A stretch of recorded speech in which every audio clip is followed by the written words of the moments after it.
The final countdown is it. You know, this has been an amazing year ramping up to this.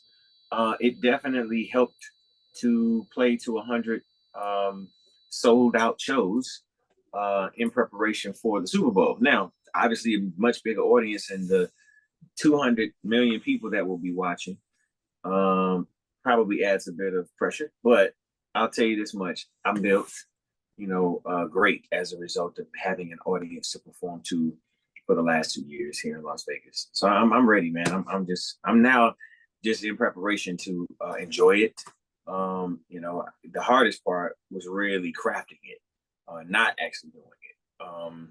Because 12 minutes is not a lot of time to squeeze in 30 years. You know what I'm saying? I don't know if it's a coincidence or if it's God's way of being humorous. You know, sometimes coincidence and those things that we say is God's way of being humorous. What I will say is that we have had a great deal of success leading up to the Super Bowl. I don't know if I knew 2 years ago when I decided to come to Las Vegas that Vegas would be the new place for Super Bowl. So I think somebody knew. God did.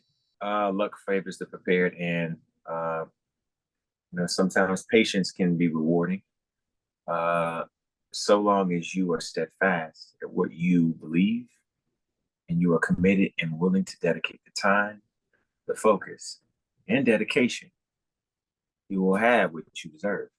And this has been a moment that is a celebration, not just for myself, but for 30 years of people who have, supported me, supported, my journey, supported my choice of conversation.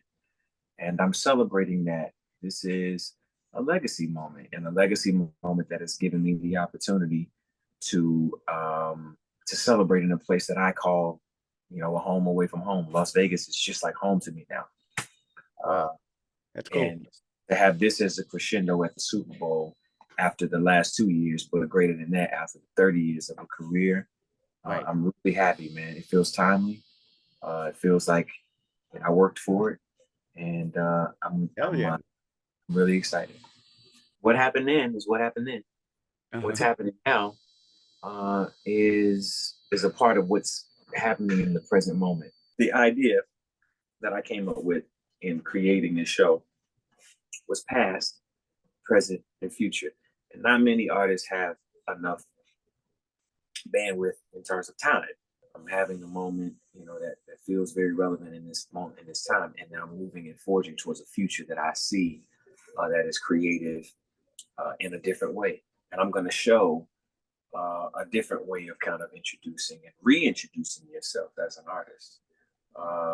So past, present, future was the idea that I kind of approached this show in mind. So that gave me the inspiration to choose the songs that I chose, to choose the moments that I chose in my career, rather dance or either introducing things that you know me for. Emotional things that create connection between me and the audience, because I want people at home singing. I want people at home celebrating. The same people who see the residency, I want them to sing as loud as they did in their homes around the world. After having this year in Las Vegas, I'm like, I don't know if Jay-Z is going to have another option. And Jay-Z is a great friend of mine. So when he reached out to me and wanted to give me this opportunity to share my talent with the world, I appreciated it. But more than anything, I thought, I get it. I understand why you want me to do it. It's really good of you as a curator to understand that. So I respected him in the same way that I respect Michael Jackson for taking that moment and making it mean something for performers. Life is all about perspective, man.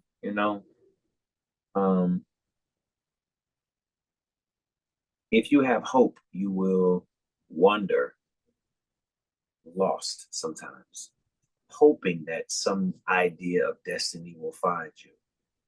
But if you have belief in what you see or what you feel, then it can happen. So it was like, okay, well, we hope that this is going to sell.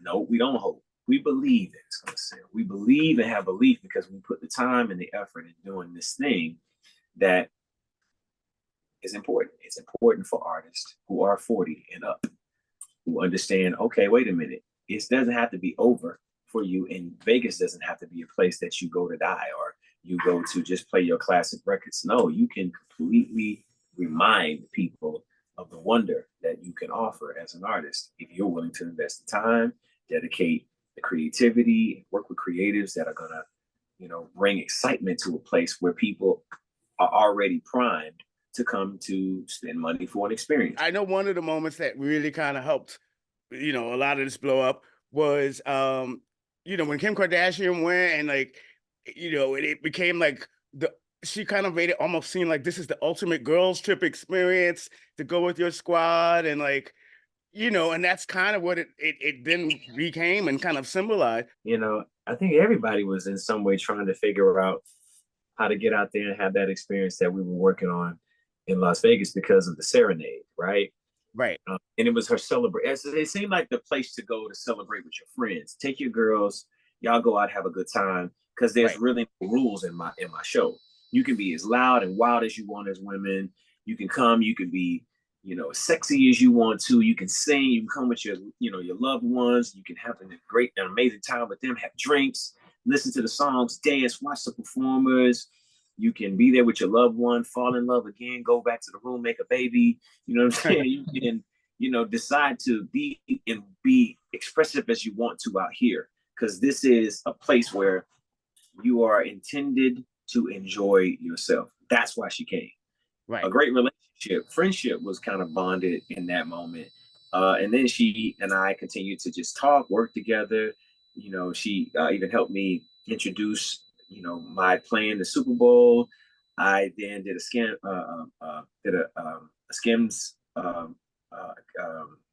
campaign with her, and this kind of friendship that started off really based on my residency has now just spawned an incredible friendship between the two of us. But when you ask why is that, I think it's just simply because I allow people to come and be free and enjoy themselves, to smile, to laugh, to enjoy themselves. You might get in trouble when you leave here because I was going to say I like to have a good time. I don't want anybody to get in trouble. But if you are, they say what happens in Vegas is supposed to stay in Vegas. But some of it I guess got out. We got to talk about the new album. Like, first of all, it's been 8 years since you put out an album. I wasn't ready to put it out. That's okay. First. And though I had gone through a lot of experiences that I felt were interesting and gave me some really cool topics and things to talk about and share, I just didn't feel like I was ready to share a full body of work yet. There were some things that needed to be worked out, and I feel like now is the time. I feel like the title has a multitude of meanings. As I've told you, now as an independent artist, I feel more comfortable than I ever have been. I feel like I'm at home. I feel like I'm coming home after having an entire world of experience of 30 years of a career.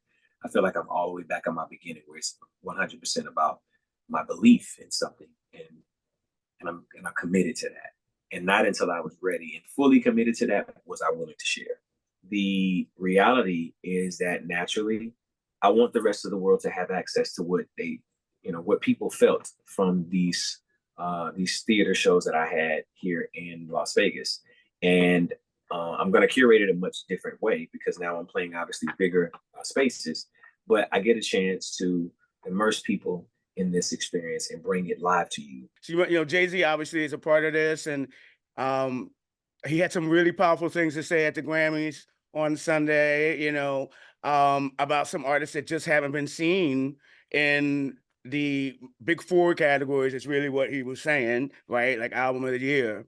And you've never won album of the year, like Confessions, when it was the album of the year, didn't win. And there are many other Black superstars who haven't won as well. What's your take on what he had to say? I mean, I think a lot of people, it really hit me and a lot of other people home. I think I like a nervous Jay-Z more than anything. That's what it told me. I like when he's nervous because he tells the truth. There you go. Uh, to each his own, about what they feel. But here's what I feel. Historically, I think that the Academy for many years got it wrong. And whether that's the system that was there, or rather the lack of inclusion, the lack of consideration of the industry, uh, and also to its viewership, because we watch your show for you to celebrate our artists and you put us in categories, but then you give it to someone else. That's going to obviously affect the viewership. I think that they've been trying to better the communication and also to activate the voting process so that those people who can vote for those artists are more grand. And you talking to a winning loser, right? I've won 8 Grammys, but never walked on the stage once to receive one. Well, yeah, because they give those out before the real show starts, and so no Out one of gets to see the 30 awards out that of out Beyonce of won. 30 years of a career, I've never walked on the Grammy stage as many times as I have performed there Wow, and supported the Grammys and never been able to just say thank you. wow. That means something to my fans. It means something to me. But, in time, I kind of grew, a little bit more numb. Like, yeah, you know what? Maybe I don't need that. Maybe that's not going to define me. Maybe that's not why I'm in this position. Maybe I'm in this position to change that standard and instigate the thought that maybe we should start petitioning for our own celebratory night.